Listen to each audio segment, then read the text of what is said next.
Passei 28 anos tentando esquecer o que aconteceu nas florestas remotas do norte do Maine, no outono de 1995.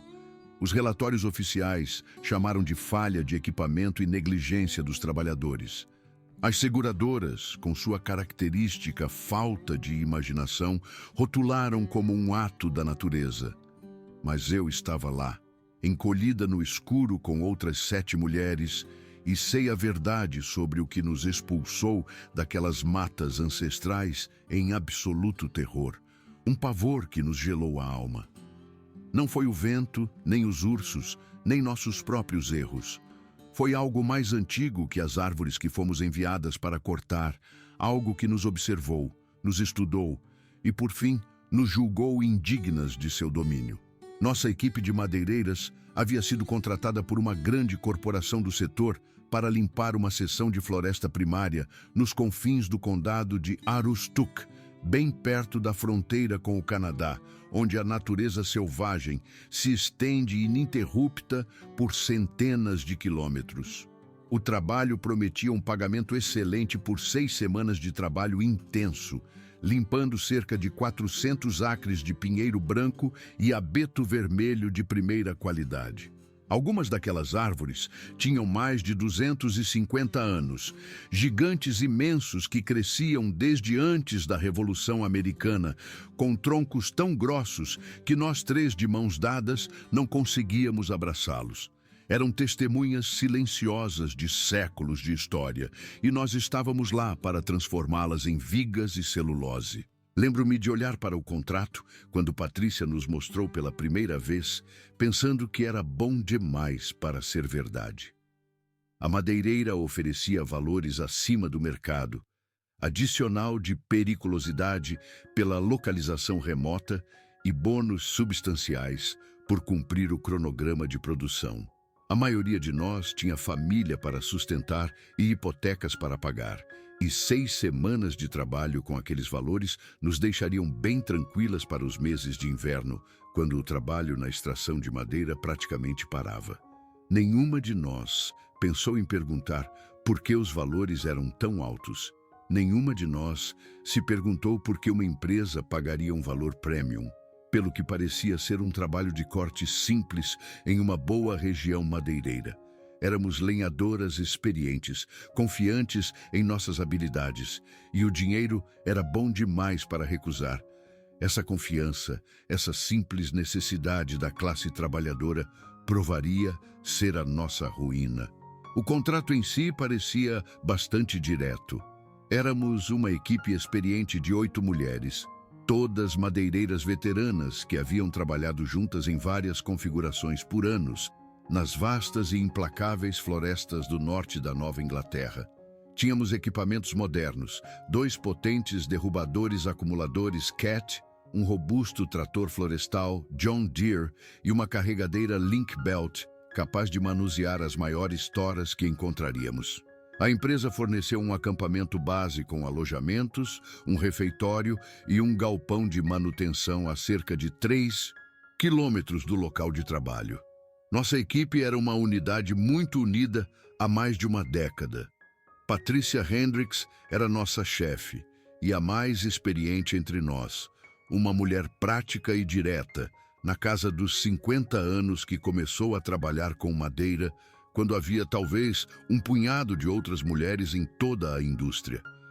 Ela lutou contra todo tipo de discriminação e dúvida para se tornar uma das operadoras mais respeitadas da região, suas mãos tão calejadas quanto sua vontade era forte. Rosa Martinez operava nosso principal derrubador com uma precisão que beirava a arte, derrubando gigantes com a graça de uma cirurgiã. Jennifer Clearwater e Maria Santos, as mais jovens da nossa equipe, mas duras na queda, cuidavam do trator florestal, arrastando os titãs caídos da floresta. O resto de nós, inclusive eu, se revezava em várias funções de apoio: manutenção, triagem de toras e as centenas de outras tarefas ingratas que mantêm uma operação madeireira funcionando sem problemas.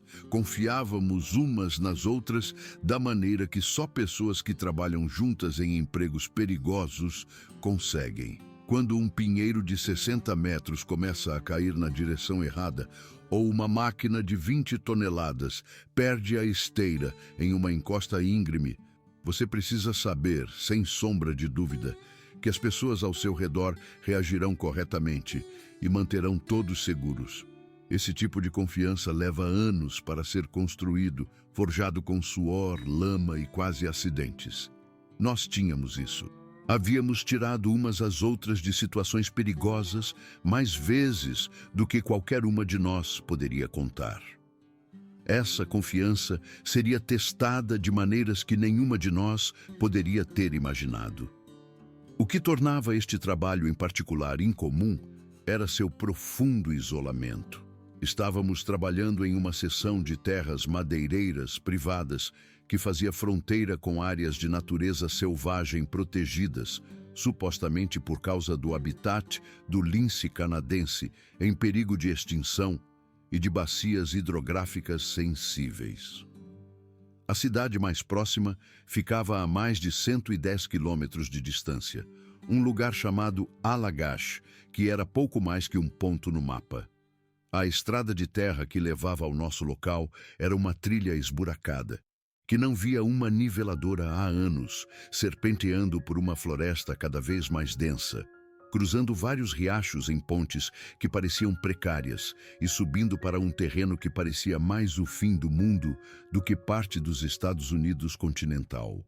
Patrícia, que extraía madeira nessas florestas do norte há mais de 30 anos, já havia trabalhado nesta área geral antes e nos avisou que o sinal de celular era inexistente assim que passássemos da primeira grande cordilheira. Ficaríamos completamente isoladas do mundo exterior, exceto pelo telefone via satélite da empresa, um trambolho pouco confiável, reservado apenas para emergências genuínas. Para mulheres acostumadas a ligar para casa todas as noites para falar com a família e os parceiros, isso adicionou um elemento de isolamento psicológico que deixou todas um pouco desconfortáveis desde o início. A viagem até o local de trabalho levou quase 5 horas a partir da rodovia pavimentada mais próxima. Tocos antigos de operações madeireiras de décadas passadas pontilhavam a paisagem como monumentos desgastados a colheitas anteriores, dando lugar gradualmente a uma densa floresta secundária que havia recuperado a terra e, finalmente, à floresta primária intocada que havíamos sido contratadas para cortar. As árvores ficavam maiores e mais imponentes à medida que subíamos as montanhas, sua copa tão espessa que o chão da floresta permanecia em uma penumbra perpétua, mesmo durante a parte mais clara do dia. O ar ficava mais frio, mais puro e impregnado com o cheiro de pinho e terra úmida. Nosso acampamento base estava situado em uma clareira natural, ao lado de um riacho de águas rápidas que fornecia água fresca e servia como nosso principal ponto de referência na natureza selvagem de resto, sem traços distintivos. Os trailers da empresa eram básicos, mas funcionais. Alojamentos para 8 mulheres. Um refeitório com eletrodomésticos a propano e um fogão a lenha crepitante para aquecimento, e um galpão de manutenção bem equipado para nossos maquinários pesados. Um gerador a diesel barulhento fornecia eletricidade, embora fôssemos instruídas a ligá-lo apenas quando necessário para economizar combustível entre as entregas de suprimentos que chegavam a cada 10 dias. Os primeiros dias foram gastos estabelecendo nossa operação e inspecionando a madeira. As árvores eram espécimes magníficos, algumas atingindo alturas de mais de 55 metros, com diâmetros de tronco superiores a 1,5 metros. Pinheiros brancos que eram mudas quando os primeiros colonos europeus chegaram à Nova Inglaterra se erguiam em bosques que pareciam catedrais, seus troncos tão retos e perfeitos que pareciam se estender diretamente para o céu. Misturados entre os pinheiros estavam abetos vermelhos de idade igualmente impressionante, seus galhos densos criando camadas de um verde profundo que filtrava a luz do sol em um brilho esmeralda etéreo. Essas eram as árvores que os povos Penobscot e Passamaquoddy usavam para suas canoas de casca de bétula e abrigos de inverno, colhendo-as seletivamente e com um profundo respeito espiritual pelos espíritos da floresta que eles acreditavam habitar tais bosques antigos. Nós, por outro lado, as colheríamos com eficiência mecânica para madeira serrada e cavacos de celulose, alimentando a demanda insaciável por materiais de construção e produtos de papel que mantinham equipes como a nossa empregadas o ano todo. O contraste não me passou despercebido, mesmo naquela época. Nossa primeira semana transcorreu sem incidentes. A madeira era de qualidade excepcional. E nós entramos em nosso ritmo habitual de cortar, arrastar e carregar toras nos caminhões que vinham 2 vezes por semana para levar nossa colheita para as serrarias em Millinocket e além. O trabalho era duro, fisicamente exigente e mentalmente desgastante, mas era satisfatório. A natureza selvagem intocada ao redor de nossa operação era linda de uma forma que fazia até mesmo madeireiras veteranas como Patrícia pararem ocasionalmente para apreciar a paisagem. As cores do outono começavam a aparecer nas cordilheiras de folhosas distantes, pintando-as em tons de laranja-fogo e ouro brilhante que contrastavam magnificamente com o verde profundo e sombrio dos povoamentos de coníferas em que estávamos trabalhando.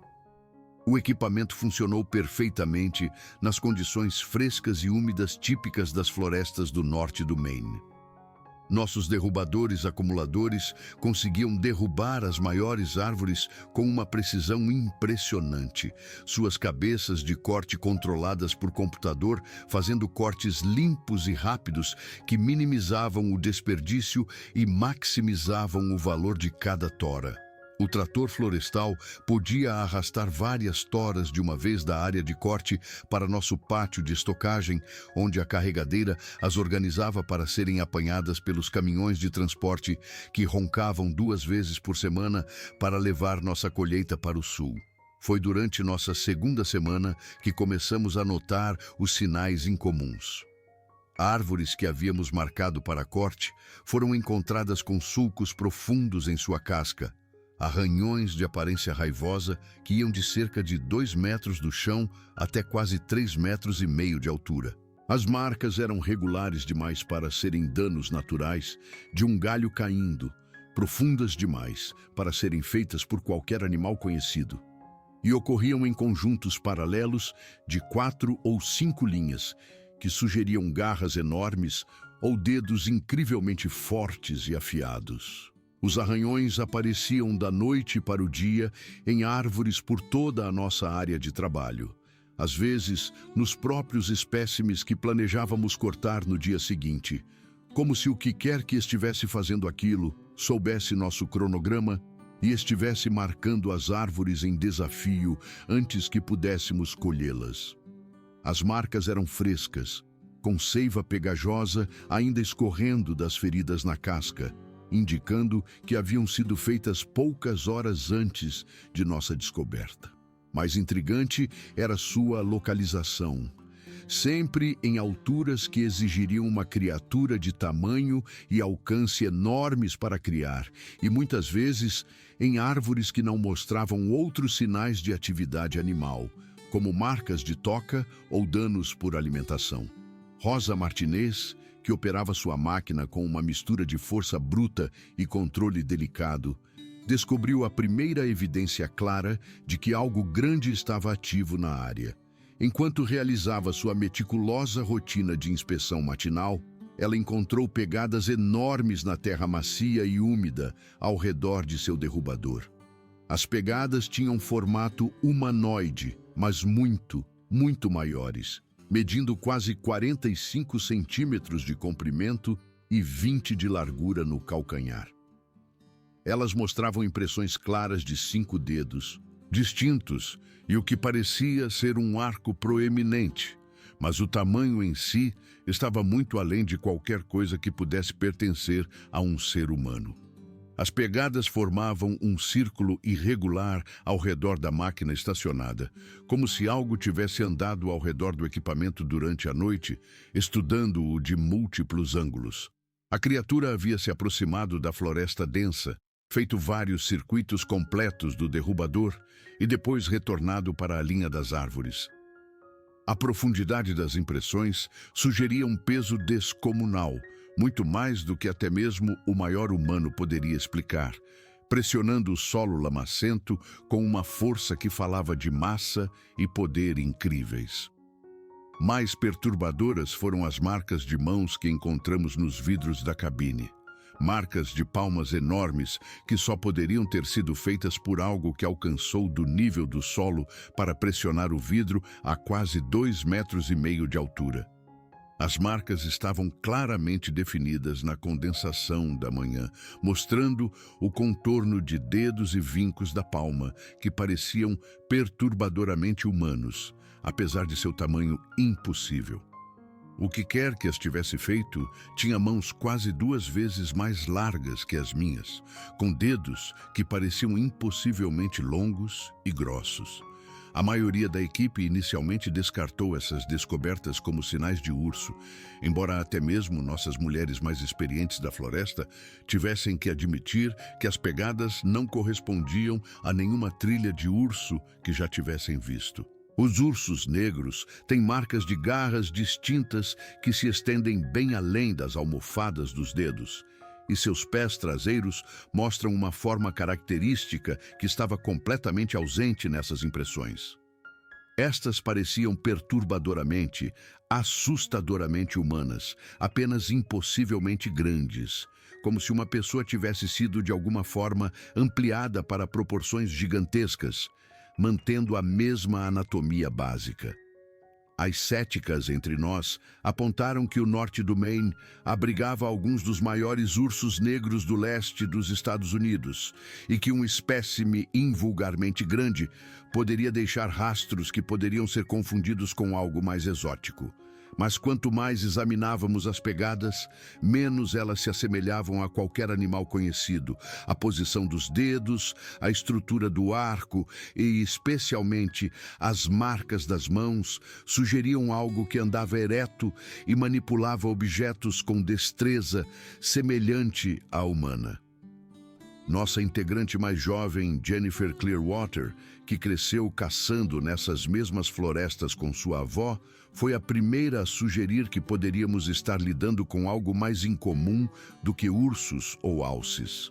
Ela tinha ouvido histórias de anciãos Penobscot e Malicete sobre criaturas grandes e peludas que viviam nas partes mais profundas das florestas primárias.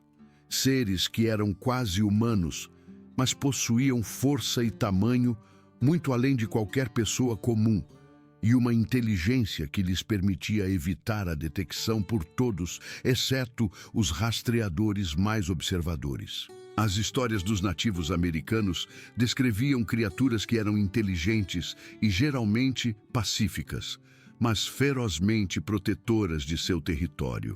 Diziam que observavam as atividades humanas à distância e afastavam os intrusos que permaneciam por muito tempo em seu domínio, usando o medo e a intimidação em vez da violência direta para convencer os visitantes indesejados a partir. A maioria de nós riu dessas sugestões, uma risada nervosa e frágil que não chegava aos nossos olhos.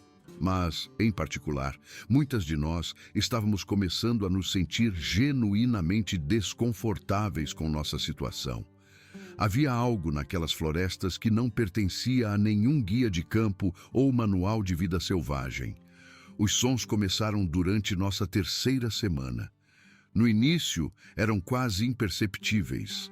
estrondos distantes na floresta que atribuímos à queda de madeira morta, ou talvez a outras operações madeireiras em algum lugar muito além de nossa área designada. Mas com o passar dos dias, os sons se tornaram mais frequentes e pareciam estar se aproximando de nosso local de trabalho. Os estrondos não eram o som aleatório e esporádico de árvores derrubadas pelo vento. Eles ocorriam com um ritmo e um padrão que sugeriam uma ação deliberada, em vez de processos naturais da floresta. Árvores caíam em sequências, criando corredores através da floresta que pareciam servir a algum propósito que não conseguíamos entender. Quando investigamos alguns dos estrondos mais próximos durante nossos intervalos para o almoço, encontramos árvores saudáveis e vivas que haviam sido empurradas e não cortadas ou quebradas pelo vento, seus enormes sistemas de raízes arrancados violentamente da terra por alguma força tremenda aplicada. As árvores não tinham morrido e caído naturalmente. Tinham sido derrubadas por algo com uma força além de qualquer coisa que pudéssemos imaginar. Seus troncos maciços partidos como palitos de fósforo.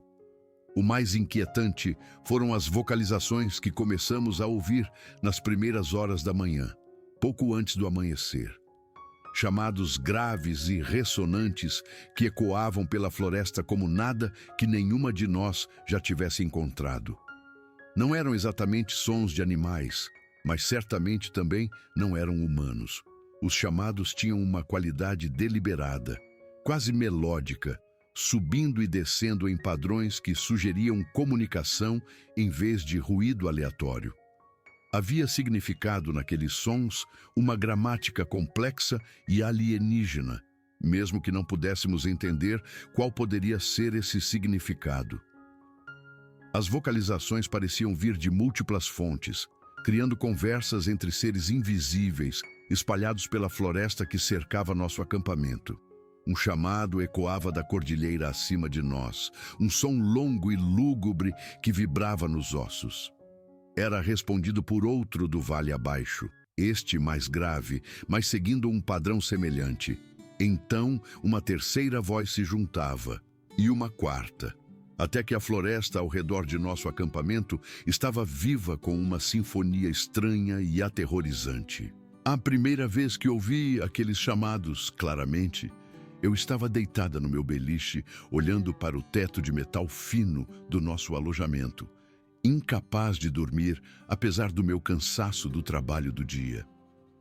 O som veio de algum lugar na cordilheira, acima do nosso acampamento, um uivo grave e ressonante que subia e descia em um padrão que parecia estruturado demais para ser aleatório. Foi respondido quase imediatamente por outro chamado da direção oposta. Lembro-me de ficar ali, mal respirando, tentando me convencer de que estava ouvindo lobos ou coiotes ou algum outro animal conhecido. Mas eu já tinha ouvido lobos uivarem antes, e isso não era nada parecido. Esses sons tinham uma qualidade quase musical, subindo e descendo em sequências que se repetiam com variações sutis, como músicos de jazz trocando frases de um lado para o outro do vale. Quando mencionei os sons no café da manhã seguinte, tentando parecer casual, descobri que todas as outras também os tinham ouvido. Os olhares trocados ao redor da mesa me disseram que eu não era a única que tinha passado a noite em claro, ouvindo algo que não conseguíamos explicar. Rosa começou a manter um registro das vocalizações, anotando o horário, a duração e a localização aparente. Ela sempre foi a mais metódica entre nós. Ao longo de vários dias, um padrão emergiu de suas anotações. Os chamados eram mais frequentes nas noites em que havíamos feito um progresso significativo no corte de árvores, como se nossas atividades estivessem sendo monitoradas e discutidas pelo que quer que estivesse produzindo os sons. Quanto mais madeira colhíamos, mais vocais nossos observadores invisíveis se tornavam. No final de nossa terceira semana, Toda a equipe estava nervosa. A combinação de rastros estranhos, danos misteriosos às árvores e aqueles assombrosos chamados antes do amanhecer havia criado uma atmosfera de tensão palpável que afetou nosso trabalho. As mulheres estavam constantemente olhando por cima dos ombros em direção à floresta, pulando com sons inesperados e trabalhando em grupos mais próximos do que o habitual. A camaradagem descontraída, que geralmente caracterizava nossa equipe, havia sido substituída por um silêncio nervoso e vigilante. O primeiro encontro direto aconteceu durante nossa quarta semana. Rosa estava trabalhando sozinha em uma seção da floresta, a cerca de 400 metros da equipe principal, usando o derrubador para abater um grupo de pinheiros particularmente grandes. Ela notou que os sons normais da floresta haviam parado de repente. Os pássaros, insetos e pequenos mamíferos, que geralmente forneciam um ruído de fundo constante, haviam se calado, criando uma quietude sinistra e anormal que a fez desligar sua máquina para ouvir. No silêncio súbito, ela ouviu o som de algo grande se movendo pela vegetação rasteira próxima, algo que não fazia esforço para esconder sua aproximação. No início, ela pensou que poderia ser uma de nós, vindo verificar como ela estava, mas o movimento era pesado demais, deliberado demais para uma pessoa. O que quer que estivesse lá fora andava ereto, abrindo caminho por um mato que pararia uma mulher, e fazendo isso com um propósito que sugeria inteligência e intenção. Os sons se aproximaram, circulando sua posição, como se o que quer que os estivesse fazendo estivesse avaliando-a. Rosa religou sua máquina e começou a recuar em direção à área de trabalho principal, mas os sons de movimento acompanhavam seu ritmo, permanecendo fora de vista, mas claramente seguindo seu progresso pela floresta. A criatura, o que quer que fosse, parecia entender os padrões de movimento da máquina e antecipava suas mudanças de direção, mantendo-se em seus pontos cegos, enquanto mantinha uma presença constante ao lado de sua retirada. Estava guiando-a. Ela percebeu com um choque frio de medo, conduzindo-a de volta para o resto da equipe. Quando ela chegou ao pátio de estocagem, onde o resto de nós estava trabalhando, seu rosto estava pálido e suas mãos tremiam. Rosa não era o tipo de mulher que se assustava facilmente, mas algo sobre aquele encontro a havia assustado genuinamente, de uma forma que nenhuma de nós jamais tinha visto antes. Patrícia decidiu investigar imediatamente. 3 de nós seguimos os rastros do trator florestal de volta para onde o incidente havia ocorrido, armadas com rifles que algumas de nós mantinham para a caça. O que encontramos lá mudou tudo. A vegetação rasteira havia sido pisoteada em um caminho que seguia a rota do trator. A depressão na vegetação era larga demais para um humano, mostrando a passagem de algo com um corpo muito mais largo. Mais importante, encontramos várias pegadas claras em trechos de solo macio, todas mostrando as mesmas características impossivelmente grandes e humanoides. Mas a descoberta mais perturbadora foi a evidência de comportamento deliberado. Mudas ao longo do caminho haviam sido quebradas e torcidas em formas estranhas. Algumas haviam sido entrelaçadas para criar telas parciais que ocultariam o movimento, mas ainda permitiriam a observação. Estávamos olhando para evidências de uso de ferramentas e modificação do ambiente, comportamentos que são marcas de uma inteligência superior. Naquela noite, Patrícia tomou a decisão de nos armarmos mais seriamente. Ela pegou uma espingarda calibre 12 de sua caminhonete e distribuiu vários rifles de caça. Também modificamos nosso horário de trabalho para evitar deixar alguém sozinho na floresta. O sistema de duplas se tornou obrigatório e todo o trabalho parava 1 hora antes do pôr do sol. A floresta havia se tornado território hostil.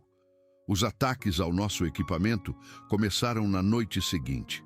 O primeiro incidente ocorreu por volta das 3 da manhã, quando as guardas, Jennifer e Maria, ouviram o som de metal sendo atingido repetidamente perto da área de estacionamento do equipamento. Quando foram investigar, descobriram que nosso gerador de reserva havia sido atacado. A carcaça de metal estava amassada e rasgada, como se algo tivesse tentado arrancá-la com as próprias mãos. As mangueiras de combustível haviam sido arrancadas, e o mais inquietante eram as marcas de mãos deixadas no metal macio. Impressões que mostravam dedos muito mais longos e grossos do que qualquer mão humana, pressionados no aço com uma força impossível. O ataque ao gerador parecia experimental.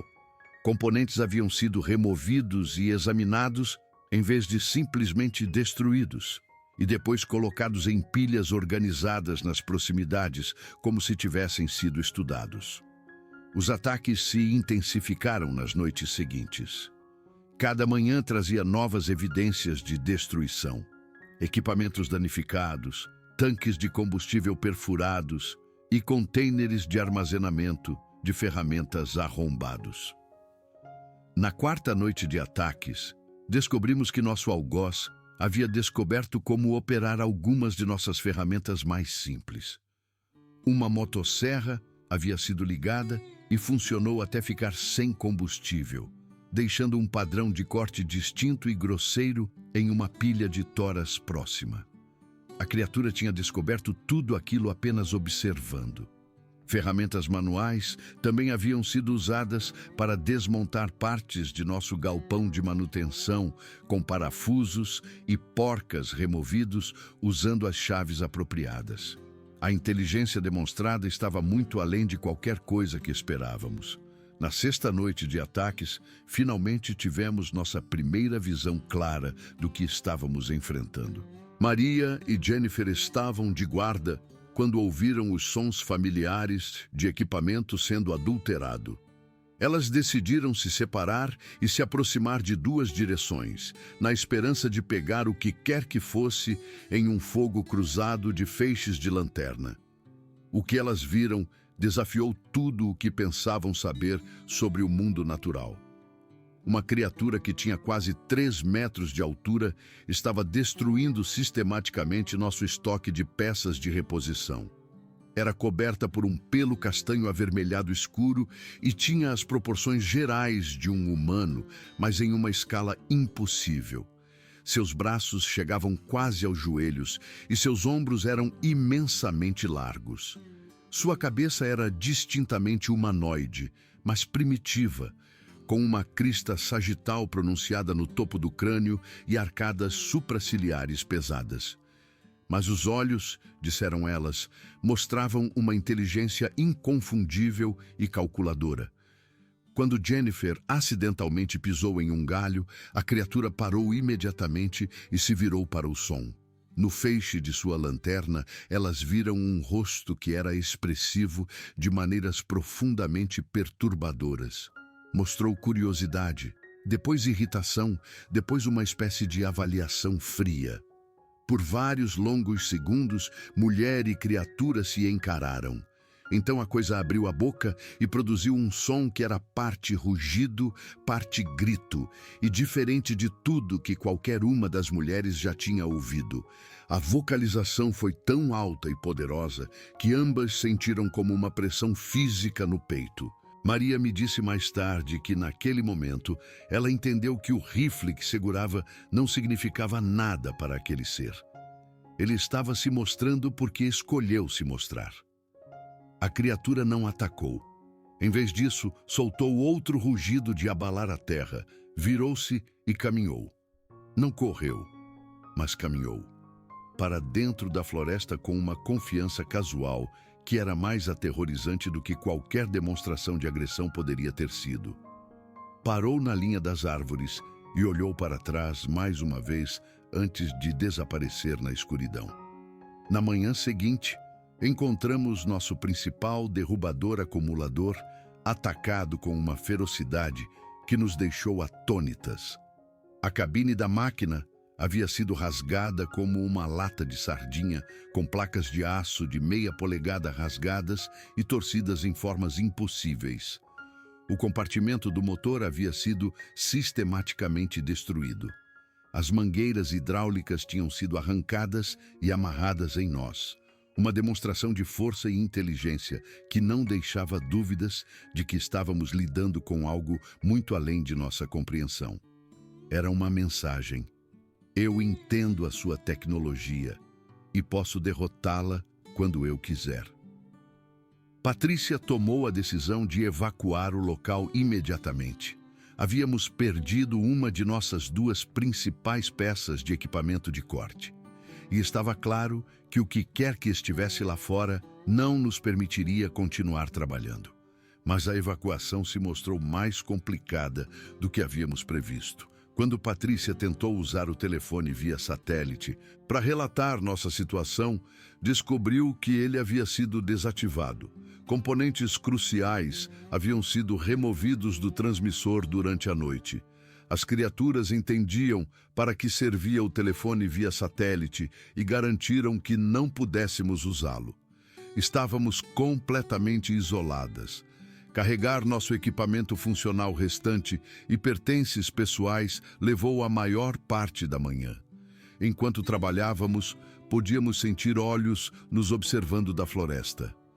Ocasionalmente, vislumbrávamos movimentos na linha das árvores, formas escuras grandes demais para serem ursos. Eles não estavam mais se escondendo. Durante o empacotamento, descobrimos que as criaturas haviam estado em nossos alojamentos. Pertences pessoais haviam sido movidos e examinados, embora nada tenha sido roubado ou destruído. Roupas haviam sido desdobradas e redobradas. Encontrei uma carta da minha filha, que eu guardava no bolso da jaqueta, cuidadosamente removida, desdobrada e colocada no meu travesseiro. A intimidade dessa violação foi de alguma forma mais perturbadora do que todo o dano ao equipamento. Jennifer encontrou uma fotografia de família de sua avó, removida de sua carteira e colocada em sua cama. O terço de Maria havia sido cuidadosamente desenrolado e disposto em um padrão espiral em seu cobertor. Eles estavam nos estudando, nossos relacionamentos, nossa humanidade. Nosso comboio de caminhões e o equipamento restante deixou o local por volta do meio-dia. Fui com Patrícia, observando a floresta passar.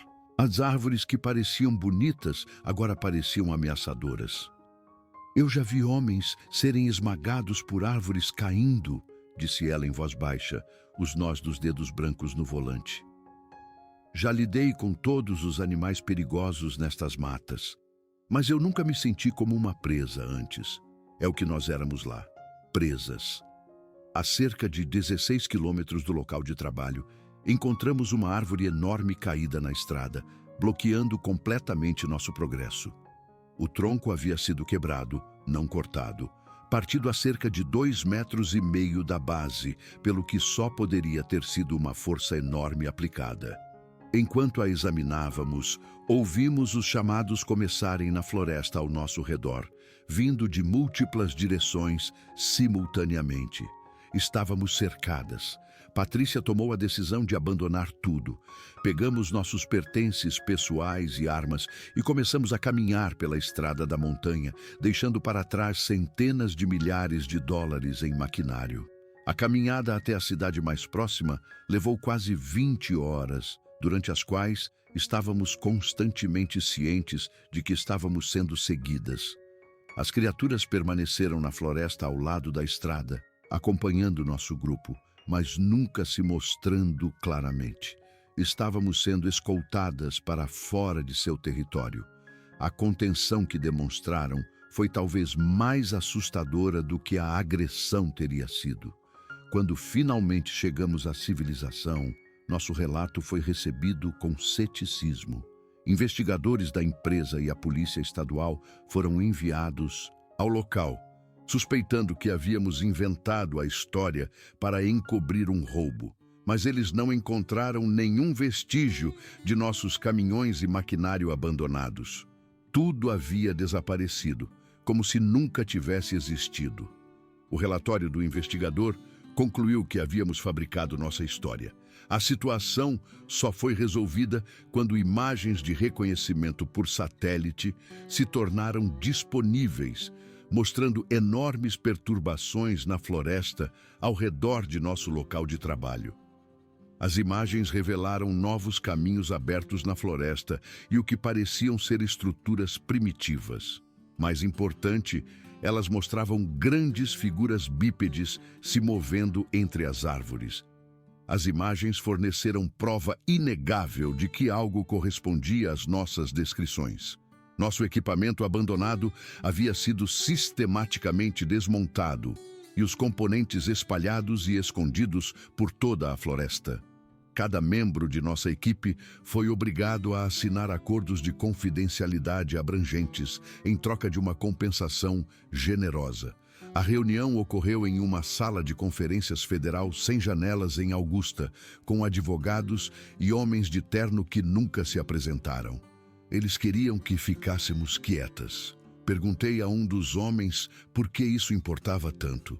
Sua resposta me arrepiou mais do que qualquer coisa que havia acontecido na floresta. Porque se as pessoas soubessem que eles são reais, disse ele, sua voz baixa e séria, elas iriam querer encontrá-los. E se os encontrassem, as criaturas teriam que responder: não estamos protegendo as criaturas das pessoas, senhora. Estamos protegendo as pessoas das consequências de forçar um confronto. A verdade, como aprendi por canais não oficiais ao longo dos anos, era que o governo sabia da existência dessas criaturas há décadas. Pequenas populações do que só poderiam ser descritos como hominídeos remanescentes viviam nas áreas mais remotas da natureza selvagem, seus territórios cuidadosamente gerenciados para minimizar o contato humano. Nossa operação madeireira havia invadido inadvertidamente uma dessas áreas protegidas, desencadeando a resposta defensiva que havíamos experimentado.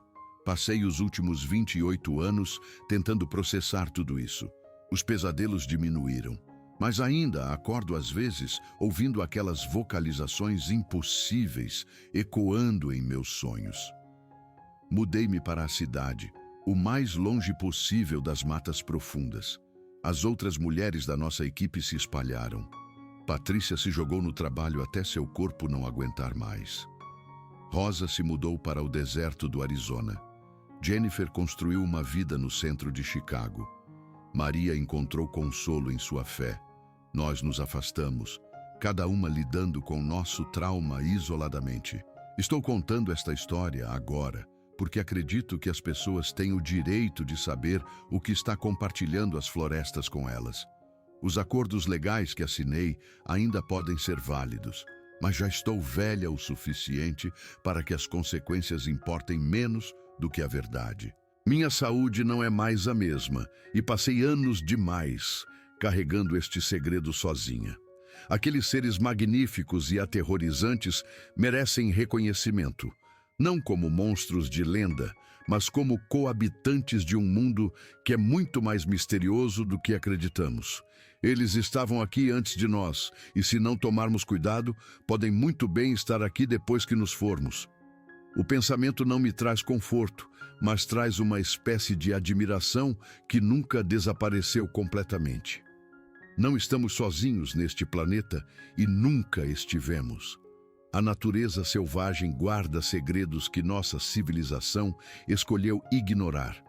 E um desses segredos passou pela minha vida há 28 anos e mudou tudo o que eu pensava saber sobre o mundo.